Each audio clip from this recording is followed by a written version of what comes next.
వెంటనే ఆ పులి ఆ అమ్మాయితో ప్రేమలో పడ్డది. కొంచెం సేపటి తర్వాత ఆ అమ్మాయి అక్కడి నుంచి వెళ్ళిపోయింది.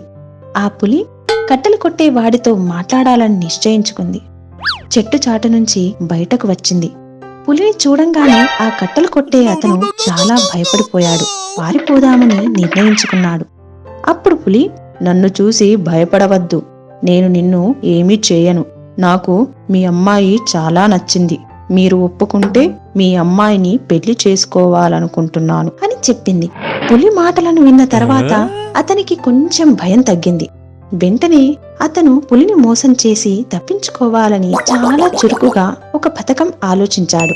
వెంటనే అతను పులితో, అదేం లేదు, నాకు ఇష్టమే, కానీ మా అమ్మాయి నీ కోరలు గోళ్లు చూసి భయపడి పెళ్లికి ఒప్పుకోదేమో అని చెప్పాడు.